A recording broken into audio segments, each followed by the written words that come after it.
So thank you ಇಲ್ಲಿ invite ಮಾಡೋದಕ್ಕೆ. New king aquarium Yelahanka main ರೋಡಲ್ಲಿ ಇರುವಂಥ ಒಂದು ಅಕ್ವೇರಿಯಮ್. ಕಿಶೋರ್ ಸರ್ ಅವರು ಒಂದು ಅಕ್ವೇರಿಯಂ ತುಂಬಾ ಚೆನ್ನಾಗಿ ಮಾಡಿದ್ದಾರೆ. ಒಂದು ನೈಸ್ ಆಂಬಿಯನ್ಸ್. ಈ ಆಂಬಿಯನ್ಸ್ ಅಲ್ಲಿ ಇಂಟರ್ವ್ಯೂ ಮಾಡೋಕ್ಕೂ ತುಂಬಾ ಚೆನ್ನಾಗಿತ್ತು. ಈ ಫಿಶಸ್ನೆಲ್ಲ ನೋಡ್ಕೊಂಡು ಐ ಫೀಲ್ ವೆರಿ ಹ್ಯಾಪಿ. ಅವ್ರಿಗೂ ಥ್ಯಾಂಕ್ಸ್ ಹೇಳಕ್ ಇಷ್ಟಪಡ್ತೀನಿ. ನಮ್ಮನ್ನ ಇನ್ವೈಟ್ ಮಾಡಿದ್ದಕ್ಕೆ thank you sir, thank you so much. Actually ಅವ್ರು ನಿಮ್ಮಿಬ್ರನ್ನ ತುಂಬಾ ಇಷ್ಟಪಡ್ತಾರೆ, ತುಂಬಾ ದೊಡ್ಡ ಫ್ಯಾನ್ ಅವರು. ಕಿಶೋರ್ ಅವರು ಯಶವಂತ್ ಸರ್ಗೂ ಫ್ಯಾನು, ಅನುಷ್ ಅವ್ರಿಗೂ ಫ್ಯಾನು, ಧರ್ಮ ಅವ್ರಿಗೂ ಫ್ಯಾನು.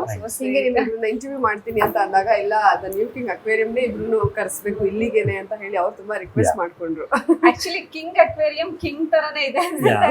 ಅಷ್ಟು ಬ್ಯೂಟಿಫುಲ್. ಒಳಗಡೆ ಕಾಲಿಟ್ಟಿದ ತಕ್ಷಣ ಅಲ್ಲಿ ಫಿಶಸ್ ಕೆಳಗಡೆ ಎಲ್ಲ ನೋಡಿದ್ದು ಎಲ್ಲ ಕಲರ್ಫುಲ್ ಫಿಶಸ್ ನೋಡಿ ಒಂಥರ ಎಲ್ಲ ಕಲರ್ಸ್ ಕಣ್ಮುಂದೆ ಬಂದಂಗಾಯ್ತು. Thank you so much. Thank you so much. Thank you. ಖುಷಿನ ಇಬ್ರು ಒಟ್ಟಿಗೆ ನೋಡಿ ತುಂಬಾ ಇಷ್ಟ ಅಲ್ಲ. ನಾನು ತುಂಬಾ ಫ್ಯಾನ್ ಆಗಿದೆ. ಡೈಲಿ ನಾನು ನೋಡ್ತೀನಿ. ಅದು 2 ಟೈಮ್ ನೋಡ್ತೀನಿ. ಒನ್ ಟೈಮ್ ಅಲ್ಲ, 9:30 ಇಂದ 11 ಮತ್ತೆ ರಿಪೀಟ್ 11 ಇಂದ 12:30 ಥ್ಯಾಂಕ್ ಯು ಸರ್. ತುಂಬಾ ಖುಷಿ ಆಯ್ತು sir. Thank you, thank you so much. Thanks. Darshan ಸರ್ಗೂ ಫ್ಯಾನ್, ಇವ್ರಿಗೂ ಫ್ಯಾನ್.